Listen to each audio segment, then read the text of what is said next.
Bienvenue dans ce nouvel épisode du podcast Ground One, la communauté au service de votre évolution professionnelle. Aujourd'hui, on va parler de lancement. Pas de comment construire l'offre parfaite, pas de comment attendre le bon moment, de comment lancer, vraiment, concrètement, imparfaitement, et de tout ce qu'on apprend en le faisant. Parce que le lancement parfait n'existe pas, et attendre qu'il existe, c'est la façon la plus efficace de ne jamais se lancer. Prenez de quoi écrire, c'est parti. Il y a un scénario que beaucoup d'entrepreneurs ont en tête quand ils pensent à leur lancement. Le site est parfait, l'offre est cristalline, le message est irréprochable, la page de vente convertit à un taux exceptionnel. Les premiers clients arrivent en flux régulier. Tout fonctionne du premier coup, sans accroc, exactement comme prévu.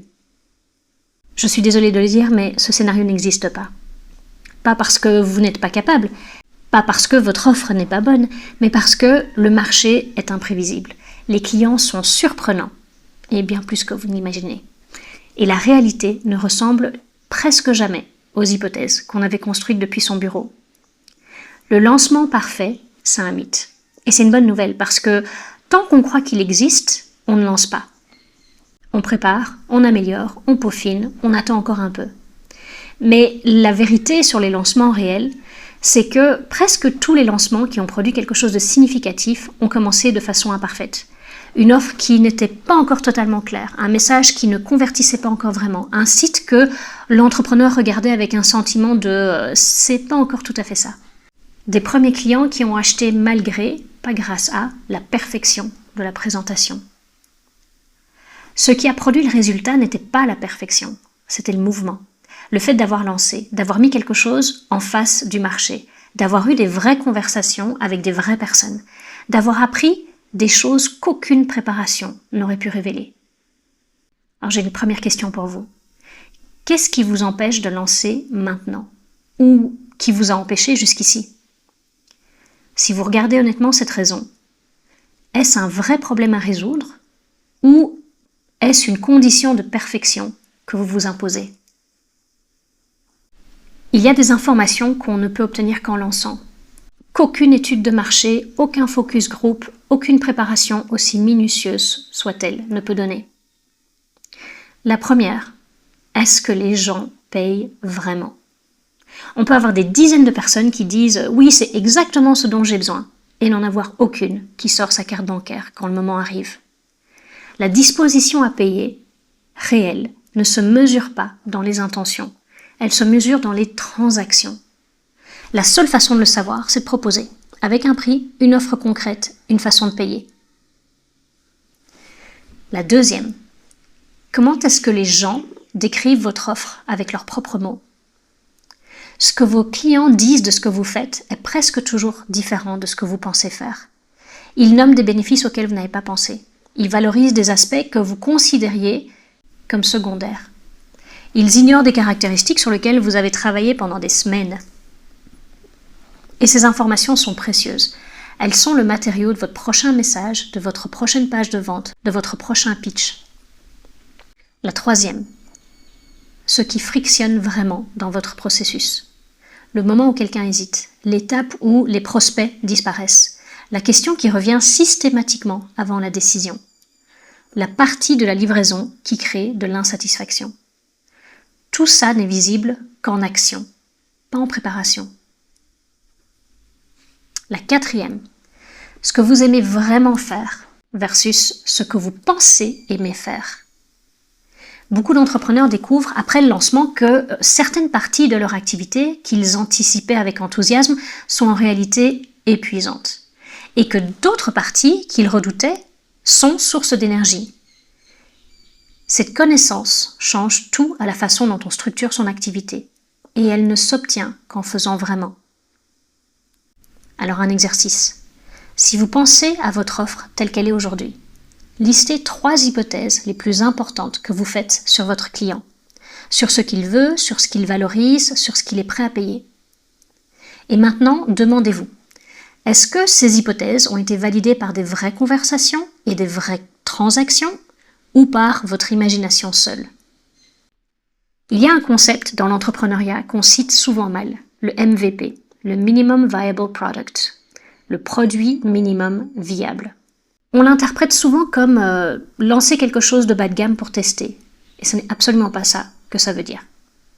Le MVP, c'est la version la plus simple de votre offre, qui délivre vraiment la transformation promise. Pas la version la plus basique, pas la version dégradée, la version la plus simple, celle qui résout le problème central, sans toutes les fonctionnalités secondaires, sans tous les éléments de ce serait bien d'avoir, sans la perfection de la présentation. Et la distinction, elle est importante, parce que un MVP mal compris donne naissance à des offres qui ne tiennent pas leurs promesses et qui créent des clients insatisfaits et une réputation abîmée. Un MVP bien compris donne naissance à des offres qui livrent vraiment, mais sans les couches supplémentaires qu'on ajoute pour se rassurer. Voilà comment identifier votre MVP. Quelle est la transformation principale que vous promettez? Pas toutes les transformations secondaires, la principale. Quelle est la façon la plus simple de délivrer cette transformation? Avec ce que vous avez maintenant, sans investissement supplémentaire majeur.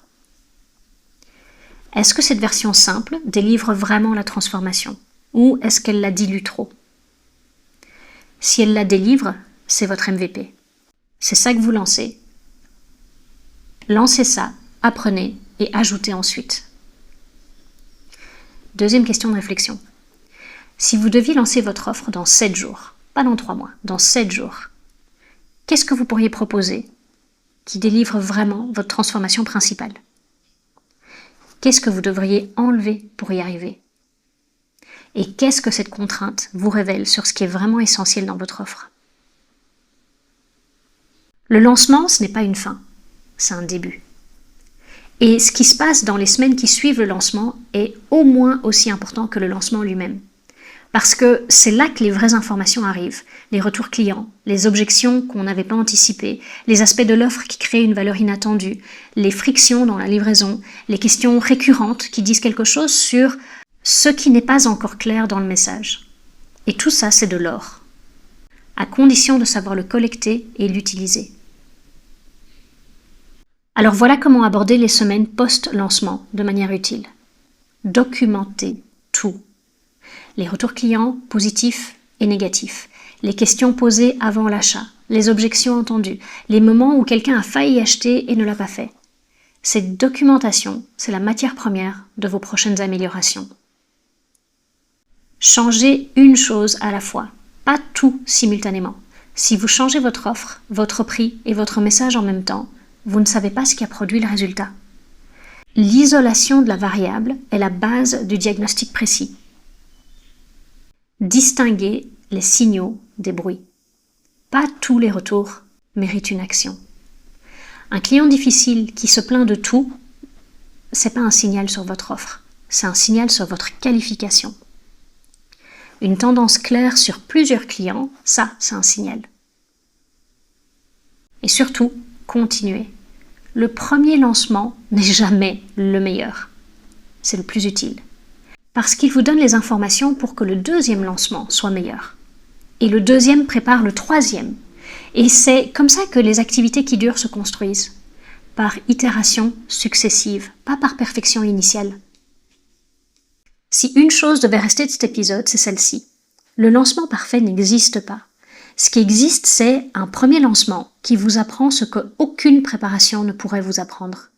Un deuxième lancement meilleur grâce à ce que vous avez appris. Et un troisième encore meilleur. C'est ça, construire une activité réelle. Si vous avez envie d'aller plus loin, on a créé le sprint lancement. 90 jours pour passer de l'idée au premier lancement réel. Avec une méthode, une présence quotidienne et un groupe de personnes qui font exactement la même chose que vous au même moment. Toutes les informations sont sur notre site internet joingroundone.com. Si vous avez aimé cet épisode, un petit like, un commentaire, un partage, abonnez-vous. On adore créer du contenu et on adore entendre vos feedbacks. À bientôt!